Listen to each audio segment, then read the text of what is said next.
నేను ఎంతో దుఃఖంతో ఈ వీడియో చేస్తున్నాను. ఇప్పుడే ఇందాకే మధ్యాహ్నం మనం ప్రెస్ మీట్ చూసాం.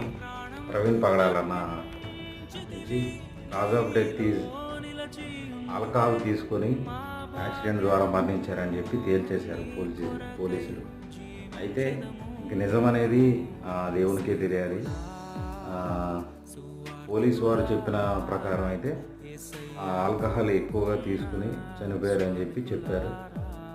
వాళ్ళ ఇన్వెస్టిగేషన్ ద్వారా తెలిసిన విషయాలు చెప్పారు. కానీ మా క్రైస్తవ సంఘం అనేది చాలామంది దాని హత్యగా అనుమానించారు.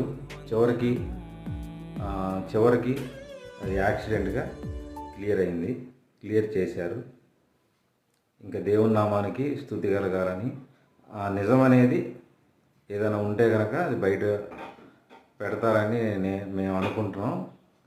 అది ఎలా ఉంటుంది అనేది